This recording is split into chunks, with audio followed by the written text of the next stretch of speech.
Hello, আসসালামু আলাইকুম বন্ধুগণ, সবাই কেমন আছেন? আশা করি সবাই ভালো আছেন। আজকে একটা ভিন্ন ধরনের রেসিপি নিয়ে এসেছি, সেটা হলো তেলাকুচু পাতার আর একটা রেসিপি। তো এটা খুবই পুষ্টিগুণে ভরপুর একটা পাতা, যেটা ওষুধি গাছ বলে অনেকে জানেন। আপনারা বিভিন্ন অঞ্চলে বিভিন্ন নামে এটা আছে। তো প্রথমেই রেসিপির জন্য আমি পাতাগুলোকে সুন্দর করে ধুয়ে কুচি করে কেটে নিয়েছি। এটা খুব একটা কুচি করে কাটতে হবে না, কোনো রকম আপনারা যে যেভাবে পারেন সেভাবেই কেটে নেবেন। আমি খুব সহজে রেসিপিটা দেখাই যাতে সবাই এটা রান্না করতে পারে।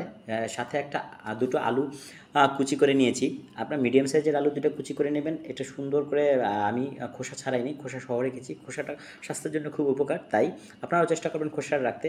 একটা পাত্রে তেল গরম করে তেলের মধ্যে একটা পেঁয়াজ দিয়ে দেবো। একটা পেঁয়াজ দিয়েছি। পেঁয়াজটা সুন্দর করে একটু ভাজা ভাজা হলে এর মধ্যে একটু রসুন বাটা দিয়ে দেবো।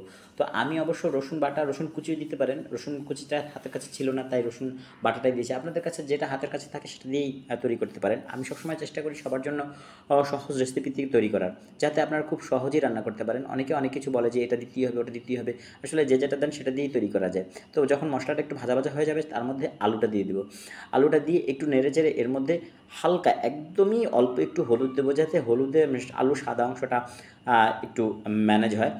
এর মধ্যে লবণ দিয়ে দেবো। লবণটা খুবই কম দেবেন। অনেকে শাকের পরিমাণ বেশি দেখে লবণ দিয়ে দেয়, কিন্তু দেখা যায় পরবর্তীতে লবণটা বেশি হয়ে যায়। এর মধ্যে একটু পানি দিয়ে আলুটা সেদ্ধ করার জন্য আমি ঢেকে দেবো।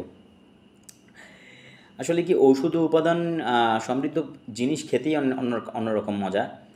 যদি সেটা মজাদার হয়, ওষুধি জিনিস যদি আরও মজাদার হয়, সেক্ষেত্রে আরও ভালো লাগে। আলুটা সেদ্ধ হয়ে গেছে। আলুটা সেদ্ধ 80% সেদ্ধ করে আমি এর মধ্যে শাকটা দিয়ে দিচ্ছি, কারণ শাক যখন সেদ্ধ হবে তখন আলুটাও আরও একটু সেদ্ধ হবে।